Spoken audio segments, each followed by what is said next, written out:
오늘 우리에게 주시는 하나님 말씀 함께 봅니다. 오늘 우리에게 주시는 하나님 말씀은 출애굽기 1장 8절부터 14절입니다. 그러면 다 함께 읽습니다. 요셉을 알지 못하는 새 왕이 일어나 애굽을 다스리더니 그가 그 백성에게 이르되 이 백성 이스라엘 자손이 우리보다 많고 강하도다. 자, 우리가 그들에게 대하여 지혜롭게 하자. 두렵건대 그들이 더 많게 되면 전쟁이 일어날 때 우리 대적과 합하여 우리와 싸우고 이 땅에서 나갈까 하노라 하고 감독들을 그들 위에 세우고 그들에게 무거운 짐을 지워 괴롭게 하여 그들에게 바로를 위하여 국고성 비돔과 람셋을 건축하게 하니라. 그러나 학대를 받을수록 더욱 번성하여 퍼져나가니 애굽 사람이 이스라엘 자손으로 말미암아 근심하여 이스라엘 자손에게 일을 엄하게 시켜 어려운 노동으로 그들의 생활을 괴롭게 하니 곧 흙 이기기와 벽돌 굽기와 농사의 여러 가지 일이라. 그 시키는 일이 모두 엄하였더라. 아멘. 오늘 말씀의 제목은 박해받는 이스라엘입니다. 그러면 본문의 말씀을 통해 함께 은혜 나누도록 하겠습니다. 오늘 말씀은 요셉을 알지 못하는 새 왕이 일어나 애굽을 다스렸다라고 시작합니다. 여기서 이제 제일 먼저 나오는 얘기가 요셉을 알지 못하는 새 왕인데, 이것은 이제 요셉을 알지 못한다라고 하는 얘기는 요셉이 없었다는 얘기이기도 하고 요셉 같은 믿음의 사람이 없었다는 얘기이기도 합니다. 그래서 이제 요셉과 같은 믿음의 사람이 없다 보니까 새 왕이 어떤 왕이겠는가 상상이 되는 것입니다. 새 왕은 분명히 전형적인 애굽왕, 전형적인 바로, 전형적인 폭군이라고 얘기할 수가 있습니다. 믿음이 없으면 자비로운 왕이라도 있어야 될 터인데 믿음이 없는 데다가 이제 폭군을 만나게 되니까 믿는 사람들은 고통스러울 수밖에 없는 것입니다. 그러나 여기서 알아야 되는 것은 믿음이 없는데 자비만 구하는 것은 잘못된 것이라고 하는 것입니다. 믿음이 있으면 능히 이길 수 있는데 믿음이 없기 때문에 고난이 오는 것은 당연한 것입니다. 그래서 우리에게 고난이 올 때 우리가 이 고난을 이길 수 있을까 없을까, 우리가 이길 수 있다면 그 믿음이 어느 정도인가, 이길 수 없다면 과연 내가 믿음이 없는가, 그것을 점검해 봐야 되는 것이지, 닥치는 고난 자체로서 왜 나는 이런 고난을 당해야 되나, 왜 하나님께서 이런 고난을 나에게 주었는가, 믿는 사람들에게 주어지는 복이라고 하는 것이 이러는 것밖에는 없는 것인가 라는 생각을 해서는 안 될 것입니다. 여하튼 요셉을 알지 못하는 새 왕이 일어나서 애굽을 다스리게 됐다고 얘기를 하고 있습니다. 이것은 이스라엘 백성들에게 더 없는 고난이고 위기이고 믿음을 잃어버릴 수 있는 그런 이제 절박한 순간이기도 한 것입니다. 여기서 이제 애굽 왕 바로는 그 백성에게 이르되 이 백성 이스라엘 자손이 우리보다 많고 강하도다. 이제 비교해서 얘기를 하고 있습니다. 이스라엘 자손이 우리보다 많다는 얘기입니다. 수적으로 많다는 얘기죠. 강하다고 하는 얘기는 힘으로 볼 때 강하다는 것입니다. 숫자도 많고 강하니까 이제는 두려울 수밖에 없는 것입니다. 여기서 이제 이 애굽 왕 바로는 어떻게 이 애굽 백성들을 설득할까 생각하기 시작을 하는데, 생각한 것을 얘기하고 있습니다. 자라고 얘기합니다. 자라고 하는 얘기는 자, 들어봐라, 모여라, 이렇게 하는 게 어떻겠느냐, 이제 의견을 구하는 것입니다. 애굽 사람들에게는 정중하게 뜻을 물어서 합리적으로 일을 처리하는 것을 볼 수가 있습니다. 그리고 난 다음에 우리라고 얘기를 하고 있습니다. 우리와 저희를 구분하는 것입니다.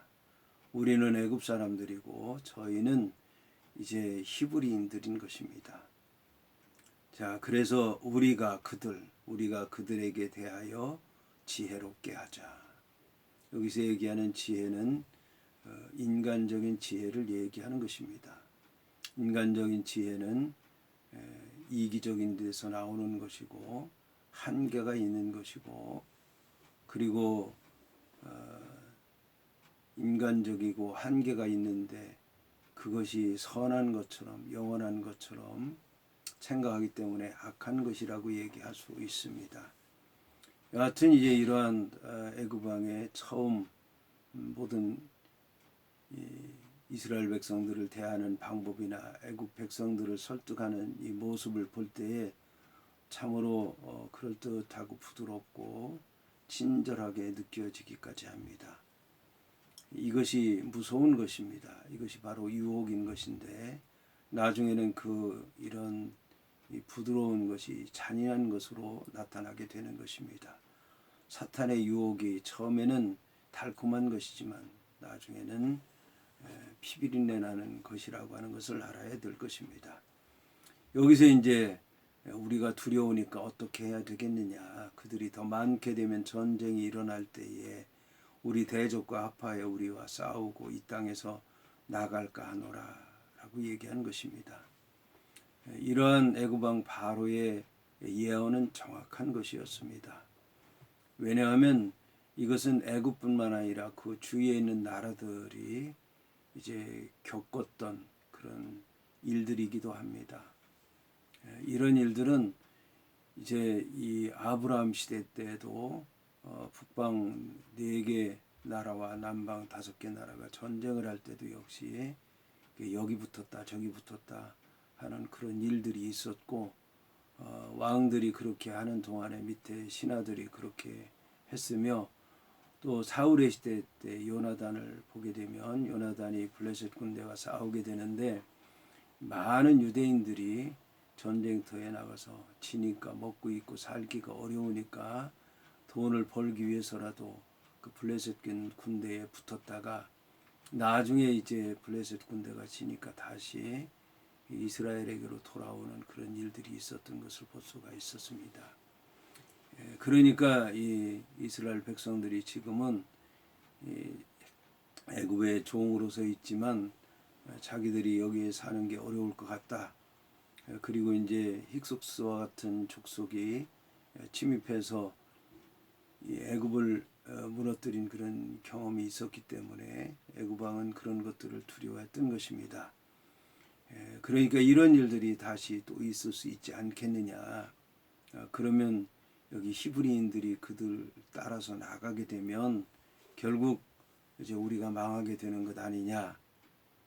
그러니까 그들을 종으로 삼아서 그런 일이 없도록 영원히 우리를 완전하게 섬길 수 있는 방법을 우리가 구해야 되지 않겠느냐. 그래서 이제 감독들을 그 위에 세우게 됐다라고 하는 것입니다. 감독들은 이제 이 관리를 얘기하는데 전문가를 얘기하는 것입니다. 일에 대해서 전문가인데 어떻게 하면 일을 험하게 시킬 수 있고 어떻게 하면 일을 가볍게 시킬 수 있고 그런 거를 잘 아는 사람들인데 그렇기 때문에 이 사람들은 그 방법을 잘 알기 때문에 바로의 얘기를 잘 알아듣고 자기들이 해야 될 일이 무엇인가를 잘 아는데 히브리인들을 어떻게 압박해서 숨도 못 쉬게 일에만 매달릴 수 있을까를 이제 연구하게 되는 것입니다. 그래서 감독들을 그들 위에 세우고 이제 히브리인들을 그 밑에 세우고 그들에게 무거운 짐을 지웠다는 것입니다. 무거운 짐은 감당할 수 없는 짐, 숨도 쉴 수 없고 그리고 잠시도 휴식이 없고 밤에 잠을 자지 못할 정도로 그렇게 무거운 짐을 지운 것입니다. 그래서 괴롭게 했다. 괴롭게 했다고 하는 것은 살맛이 없게 아주 쓴맛을 느끼게 차라리 죽는 게 낫다는 그런 심정으로 살아가도록까지 했다라고 하는 겁니다. 그런데 여기서 그들에게 바로를 위해서 국고성 비돔과 라암셋을 건축하게 했다라는 것입니다. 여기 이제 비돔과 라암셋이라고 하는 곳은 이스라엘 백성들이 사는 고센과 가까운 땅을 얘기하는데 안타까운 것은 고센이라고 하는 것이 구별된 땅이고 이스라엘 백성들이 마음껏 신앙생활하고 그리고 살아가고 자유롭게 살 수 있는 곳이었는데 바로 그곳이 저주의 땅이 되고 고통받는 땅이 되고 이렇게 무거운 짐을 짓게 되는 곳이 될 줄 그들은 이제 몰랐을 것이다라고 하는 것입니다. 그리고 이제 국고성 나라의 성을 얘기하는데 이것은 단순히 어떤 이제 이 국고성 재물이라든지 곡식 이런 물질적인 것만 채우는 것이 아니라 전쟁의 장비라든지 아니면 그런 것들 모든 것 비품 이런 것들을 쌓는 곳이기 때문에 그 규모가 어마어마하고 시설 장비도 첨단으로 되었을 것이고 모든 것이 굉장한 노력이 필요한 것으로 여겨집니다.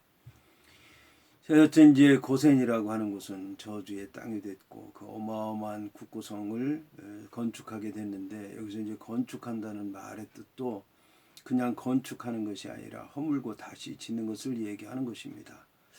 허무는 것도 어마어마한 힘이 드는 것이고 다시 세우는 건 더욱더 힘든데 허물고 짓는 일들을 시켰다라고 하는 것입니다. 이것은 이제 애굽 왕이 새롭게 해보자, 회복하자, 더 강해지자라고 하는 뜻에서 하는 것이긴 하지만 이 히브리인들에게는 이게 더없이 고달픈 일일 수밖에 없었던 것입니다. 자, 그런데 놀라운 것은 학대를 받을수록 더욱 번성하며 퍼져나갔다라고 하는 것입니다. 이게 놀라운 일입니다. 이것은 이스라엘 백성들로서는 감당할 수 없는 일이고 애굽 백성으로서 상상할 수 없는 일인데 이런 일들이 일어나게 된 것이 바로 여호와 하나님께서 함께 하셨기 때문이다라고 하는 것입니다. 그래서 애굽 사람이 이스라엘 자손으로 말미암아 점점 더 염려하고 근심하고 걱정하게 됐다라고 하는 것입니다. 그러니까 이스라엘 자손에게 더욱더 일을 엄하게 시켰다라고 하는 것입니다. 그래서 어려운 노동으로 그들의 생활을 괴롭게 했는데 흙 이기기와 벽돌 굽기와 농사의 여러 가지 일을 시켰다는 것입니다.